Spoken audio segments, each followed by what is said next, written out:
Hi, this is Iris from Cashmere Goat, and today it's just me.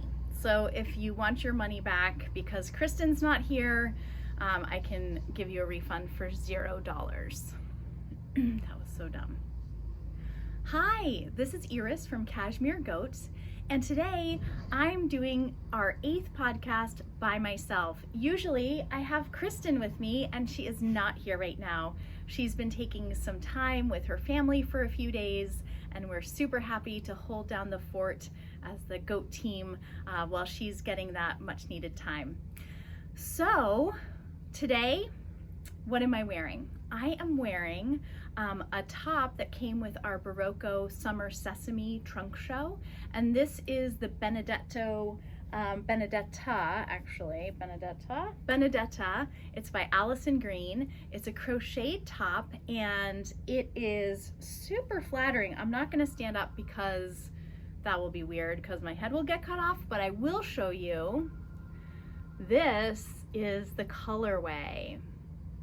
Summer Sesame is a super great yarn. So it's a cotton acrylic, a little bit of nylon blend. In a 100-gram ball, you're getting 295 yards. So that's a nice amount of yardage. It feels really great. There's so many great patterns with it as well. So that's what I'm wearing. You can hear the phone ringing. I'm actually in a different part of the shop today. Just wanted to try it. I am in front of our Maine Made section behind me. We've got Seven Sisters Arts on my left. That's one of everybody's favorites. And I have On the Round on my right, and that's another one of everybody's Maine dyed favorites, indie dyers, who we love to feature here in the shop. Okay, so what am I making? Well, you know, got my Maker's canvas, wax canvas tote here, and inside, another bag. I had to get one of the Maine Yarn Cruise bags this year because I love the design with the little handle. Yesterday I had a little bit of some errands I was doing for the shop around town, and you know, when you go to the bank in the summer, you never know how long you're going to wait. So I brought my knitting in this little bag. It also sits really nicely on a lap. I don't know if you can see that, but it's a nice flat bottom. I love the design because it's not too deep. And sometimes that's what you need when you don't want to be like digging around in the bottom. So if you're doing the West Knits Contrast Blast socks, which is the West Knits surprise sock along, and you don't want a spoiler about Clue 2, maybe you should fast forward a little bit because I'm working on those Contrast Blast socks right now. So I'm gonna give you a little minute while I get out my one that I've finished, because I'm trying to keep up with knitting 2 socks in a week, so I'm all caught up for the next clue. Ready? Here we go. So these are so much fun. I am having a blast. Haha, get it? Contrast blast. So you can see that we have a really fun stair step design. Then we have this interesting like woven pattern that's right here. I actually decided to make mine a little bit shorter because I felt like it was going to be too long of a leg for me for what I prefer. I'm in love with how this heel flap is because it's a slip stitch pattern, so those little yellow gold blips look so much like little tiny stars in a night sky to me. And then I just turned the heel. Normally I am a toe up sock person, so this is a return to the old days of top down, but whatever, I'll do anything for West. And I'm really hooked because his patterns are excellent. I've never knit one of his patterns before, and I will say that I so far am loving the directions that he's giving me. So I am doing the socks in a mirrored fashion so that there's a right sock and a left sock. How will I tell? I think I will embroider on the toe R and L. For when I'm wearing them. So this is the one I'm currently working on. This is my first time using these little 9-inch Shortie needles by ChiaoGoo, and I really like it for a leg of a sock. Makes it just whiz by. I'm done with the round in what feels like no time at all. We just got a huge shipment of needles right now from Accessories Unlimited, and we got a bunch of Shortie needles in because we were running way low. All right, so that's what I'm making. As you know, I'm still chunking along on the dark sweater bodies of doom with my 2 dark sweaters. I really am having a hard time with them right now though. So yeah, so that's what's happening with those. They're just slow, and that's okay. And so in the mornings I try to put in a couple rows in the good light on those guys, and then this is like my dessert knitting at night. Okay, got my post-it, because as you know, I'm a post-it girl. I can't do anything without a little note to myself. Okay, so I just wanted to share a really funny, interesting story. When we get orders, we can see whether it's a customer's first, like online orders, I mean, we can see whether that's a customer's first time order with us. And it's always sort of an interesting thought experiment. You know, we can often, our program allows us to tell, was this like a Google search, or was this, you know, who knows? It could be somebody was in the shop and then they remembered us and placed an order later. And yesterday we got an order for 2 buttons, online order for 2 buttons. It was a person's first time order. And it's like a big mystery to me. I mean, I can't remember where they were located in the world, but how they were finding us for these 2 small green toggle style buttons. I guess a Google search, but I'm just so curious, like what Google terms did they put in? You know, how long did they spend browsing our buttons to find those 2? I have a lot of questions, but we do love to hear how you heard about us. It's fun for us to know how our customers, whether they're close by, I mean, obviously if you're close by, you're gonna hear of us hopefully through word of mouth, but if you're a far away, remote goat, we would love to hear how you heard about Cashmere Goat. So drop that in the comments for us, because that's always really interesting. We like to nerd out about things like that. Okay, so I wanted to share something that I'm really excited about, which is I have a new project notebook. I'm gonna hold it up for you to see. Yep, it's my project notebook. They're these fun little like nubbly bits, shiny kind of buttons on the front. There's a little ribbon to hold my place. And this is an idea that I was inspired to make from Isla. She's one of our new goat staff who's joined us for the summer. And Isla had a knitting journal, a knitting notebook. And I was like, oh, what is this? Tell me all about it, because I've been thinking for a while that I wanted to have some kind of project notebook. But I was always really stalled because the ones that I could sort of see online seemed very beautiful and a little bit too fancy. I mean, don't get me wrong, I am a big stationery nerd. I love a great pen. I love fabulous paper and note cards.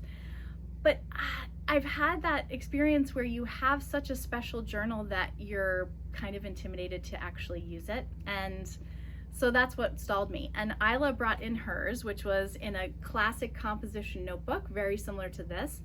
And I was like, yes, I think that's what I've needed all along. And Isla was very generous in bringing me not just a notebook that I could make for my own. She shared the ribbon. She shared these like repositionable little tabs here. She also gave me some gorgeous paper for inside my front and back covers.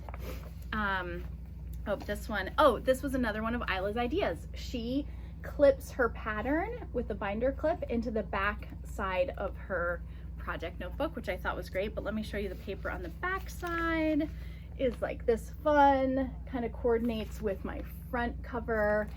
And you know, we're always saying to folks, make it your own. You know, with your knitting or your crochet projects, you've got to make that pattern work for you, work for your body. And the same is totally true for something like this, because even though Isla and I basically used very similar materials and I borrowed some of her concepts for sure, the way that she's organized hers and the way that I've organized mine are unique to how we think about our fiber work.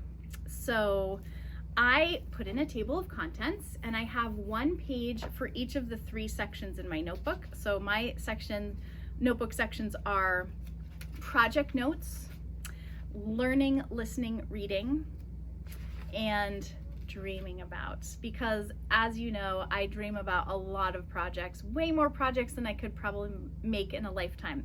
But sometimes I dream about new yarns and what I might do with them. So those are my 3 sections, and Isla's has a totally different way of organization. I loved in Isla's, she has a techniques section. She's taking notes of new techniques she's learning and shorthand abbreviations for those. And she even drew herself a little picture of like long tail cast on and the sort of the arrows of how to do that, which I thought was super rad. So already I'm kind of thinking maybe my dreaming about section should have been bigger because I think about so many things, but I'm just like really making a very simple list. I'm not getting too fancy about it. And then in my dreaming about table of contents, I'll just write the page number. Yeah, so that's fun. Let me show you this too. So for my contrast blast socks, which I have here, you can see I've taped in like my colors, my yarn colors. So that's kind of neat. And I'm just making notes about each clue and the different techniques that I'm using. So that's been super great. I love having this notebook and really thank Isla for the great idea about this, plus the supplies. Yeah, so I would encourage you to think about what you might like to have. You know, it's a little bit different than just cataloging my work on Ravelry or something. There's room for me to get a little messy if I'm listening to a new podcast or discovered some new book that I'm diving into about technique or fiber history. I have a place to capture that now. So if you start your own project notebook, we'd love to hear about it, or maybe send us some photos. All right. Doing well on my post-it so far. You may have seen, if you follow us on social media, that last week we got a delivery of a brand new yarn to us, and we are very excited about it. So in one of the Scout and Bean buckets, because I needed something beautiful to hold this yarn bouquet in, we have Kathmandu DK100 by Queensland now. So we have stocked Kathmandu Aran and Kathmandu Fingering for some time, but this is the happy medium between them, and we're super jazzed to have it in the shop. These Tweedy colors, I'm gonna pick this one because I could never probably wear this color like near my face, but I just love that beautiful yellowy, and it's tweedy. The fiber composition of the Kathmandu yarns are the same across all of the 3 siblings. So it's merino, silk, cashmere. It feels so good to work with it, and it's definitely like next to your skin kind of soft, at least for next to my skin. That's relative. I should definitely make a note of that. The colors are so good. Okay, so here's some brights. And there's also some lovely neutrals. I happen to love this kind of creamy light brown, almost like a light camel color, but we have a classic like gray heather. There's this beautiful sagey kind of green. And then, everybody's favorite in Kathmandu, the gorgeous, I think it's called Hunter Green, that's just so rich. So when we did our Ramona knit along, a lot of folks chose Kathmandu Aran for that sweater, and they turned out so beautifully. If you scroll back in our social media posts, you will definitely see a lot of Kathmandu on display around a Ramona knit along. The fingering's excellent. I used some fingering for one of the shifts that I made. I made 2 shifts when we did that as a knit along. And that's Andrea Mowry. Ramona is by Elizabeth Smith Knits. Sorry, got ahead of myself. And so for my second shift, I used 3 of the fingering yarns, and I added 1 of the Patagonia by Juniper Moon. The thing about the Kathmandu yarns that we've experienced is that they're a little bit flexible within the assigned yarn weights. So for example, that fingering that I used for my shift, I felt that it was a little bit more sport.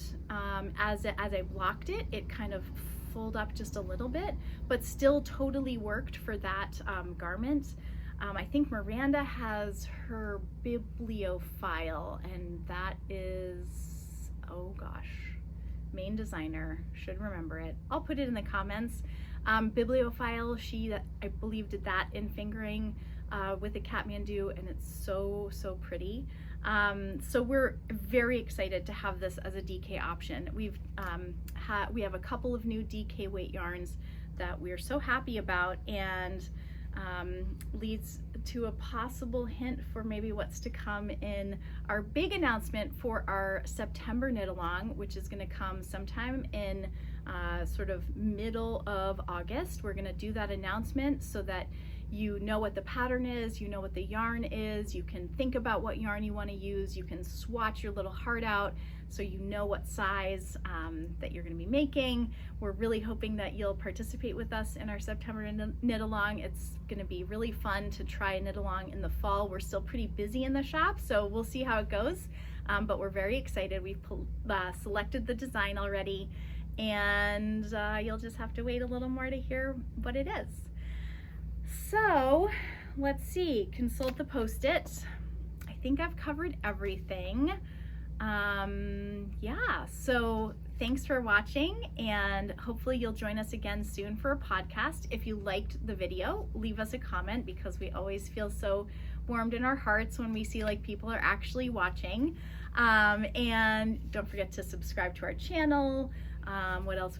Like the video. All of that engagement really helps us, and hopefully we'll see you in the shop. It's been so fun this summer to meet so many of our remote goats, so keep on coming, and thanks for watching. Happy knitting, happy crocheting. Hope you've got a great project in your hands, and we'll see you soon. Bye.